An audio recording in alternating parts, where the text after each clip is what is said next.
त्यांनी दिलेलं पत्र हे लोकशाहीचा त्यांचा अधिकार आहे. त्यांनी पत्र दिलंय, त्यांनी मागणी केली, काही सिस्टमवर जाऊन भेटतात, ते भेटले काय, आम्ही पण आमचे बी काही लोक भेटतात. ज्या ज्या निवडणुकीमध्ये निवडणूक घेताना ज्या काही त्रुटी असतात त्या दूर झाल्या पाहिजे हे प्रत्येक पक्षाचं म्हणणं असतं. म्हणून त्यांनी काहीतरी वेगळं सांगितलंय असं समजण्याचं काहीच कारण नाही आहे. जर त्रुटी असतील तर निवडणूक आयोगाने त्या दुरुस्त केल्या पाहिजेत, ही त्यांचा पार्ट ऑफ ड्युटी आहे. म्हणून वेगळं त्यांनी काही धमकवलं किंवा त्यांच्या याच्यामुळं काहीतरी निवडणूक आयोग घाबरला असं नाही, तर तो त्यांचा ड्युटीचा पार्ट आहे.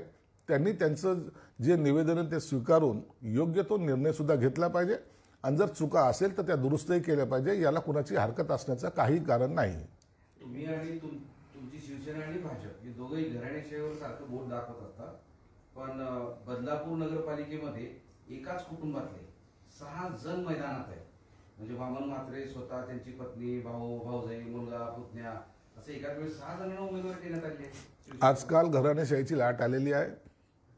ती एका ठिकाणी आली असं नाही आहे, अनेक ठिकाणी पाहिलं तर हे आलेले. परंतु लोकशाहीमध्ये जर कॉन्फिडन्स असेल आणि लोक जर तुमच्या पाठीशी असेल तर तुम्हाला ते स्वीकारतील, नसता नाकारतील. याचा निर्णय निकाल लागल्यानंतर कळेल. आता सगळीकडे आता हे लोन सगळीकडे पसरत चाललेलं आहे. कुणालाही नावं ठेवण्यात काही अर्थ नाही आहे. प्रत्येकजण आपल्या सोयीनुसार राजकारण करतोय आणि म्हणून आता जनतेने त्यांना कसं स्वीकारायचं का नाकारायचं हे त्यांनी ठरवलं पाहिजे.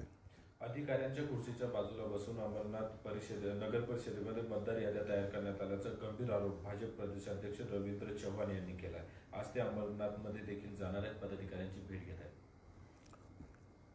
चांगली गोष्ट आहे ना, भेट घ्या, परंतु असे आरोप प्रत्यारोप का करता तुम्ही? निवडणूक ह्या याद्या बनवणं काही खेळ नाही आहे, एक सिंगल कागद नाही आहे. हा सर्व आराखडा जो आहे तो तुम्हाला सुद्धा गुप्तपणे ठेवावा लागतो आणि असा कोणताही अधिकारी या तुम्हाला याद्या कशा पाहिजे ते सांगा असं म्हणत नसतो. म्हणून जर असा आक्षेप असेल तर निश्चित त्याची चौकशी झाली पाहिजे. सरकार आपलं आहे. रुपाली चाकणकर असं म्हणाल्या की मग तुमचं मात्र निधी आमचा असेल, राज्यात आपली सत्ता असून तिजोरीची जागा आपल्याच हातात आहे. आता सगळेच महाभाग असे म्हणायला लागले तर त्याला काय करावं? प्रत्येकाच्या हातातच तिजोरी चावी आहे. जनतेच्या हातात काय फक्त कटोरा आहे का? अहो ते जनतेचे पैसे आहेत, आपण त्याचे रखवालदार आहोत. आपल्याकडं वॉचमॅनकी दिलेली आहे, आपल्याकडे तो अधिकार नाहीये. नसता हे पैसे आपण घरी घेऊन गेलो असतो. जनतेचा पैसा जनतेसाठी वापरा आणि त्यांना मालक म्हणा. मालक म्हणून सत्ता चालवणं सोपं नाहीये. अनेक हुकुमशहाचे राज्य गेलेत. आपण हुकुमशहा म्हणून नाहीत, आपण जनतेचे सेवक आहोत. या भावनेतून वागलं तर बरं राहील आणि असे स्टेटमेंट सर्वांनी केलं पाहिजेत. धनंजय मुंडेंना काल वाल्मिक करण्याची आठवण आली. असतं काय दोस्तीचं त्यांचं काही असेल मेलमिलाप, त्याबद्दल आम्ही काही भाष्य करणार नाही. बीडच्या राजकारणाचं एक गणितच वेगळं झालेलं आहे, समीकरणच वेगळं झालेलं आहे. बीडची बातमी पेपरला नाही आली तर आजकाल पेपर वाचल्यासारखं वाटत नाही. म्हणून बीड हे नेमकं कुणाकडे चाललंय हे तिथलच्या नेत्यांनी एकदा ठरवलं पाहिजे. कराड वाल्मिक कराडची आठवण आली, उद्या आणखीन कुणाची आठवण येईल? आठवण तुम्हाला आली, परंतु त्याचा परिणाम या उघडपणे जर केल्यामुळं, तुम्ही बोलल्यामुळं हा काय होतो हे बीडची जनता जाणून नाही.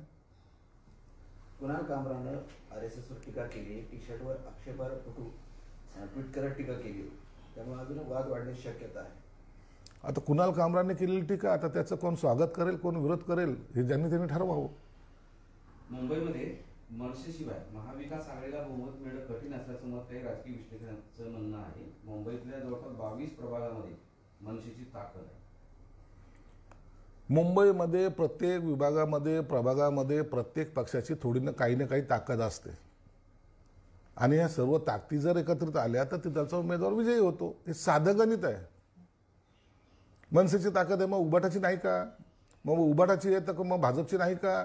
मग भाजपची आहे तर शिवसेनेची नाही का? काँग्रेसची नाही का? राष्ट्रवादीची नाही का? कमी जास्त प्रमाण होऊ शकतं, पण कोणीचं काहीच तिथं नाही हे म्हणणं किती धाडसाचं होईल.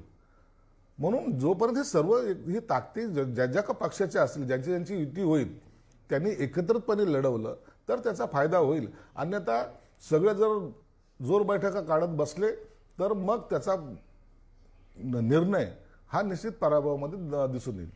कुणाल कामराचा एक प्रश्न पुन्हा विचारतो. त्यांनी एक टी शर्ट अंगात घातलेला आहे आणि त्यावर SS असं लिहिलेलं आहे, RSS असं लिहिलेलं आहे आणि त्यावर कुत्रा लघुशंका करताना दाखवलेला आहे. आता याचा अर्थ काय घ्यायचा आहे हे त्या पक्षाच्या नेत्यांनी ठरवलं पाहिजे. गेल्या वेळेला त्यांनी मोदी साहेबांवरही अशी जहरीली टीका केली होती, शिंदे साहेबांवर केली होती. आम्ही त्याला प्रत्युत्तर दिले.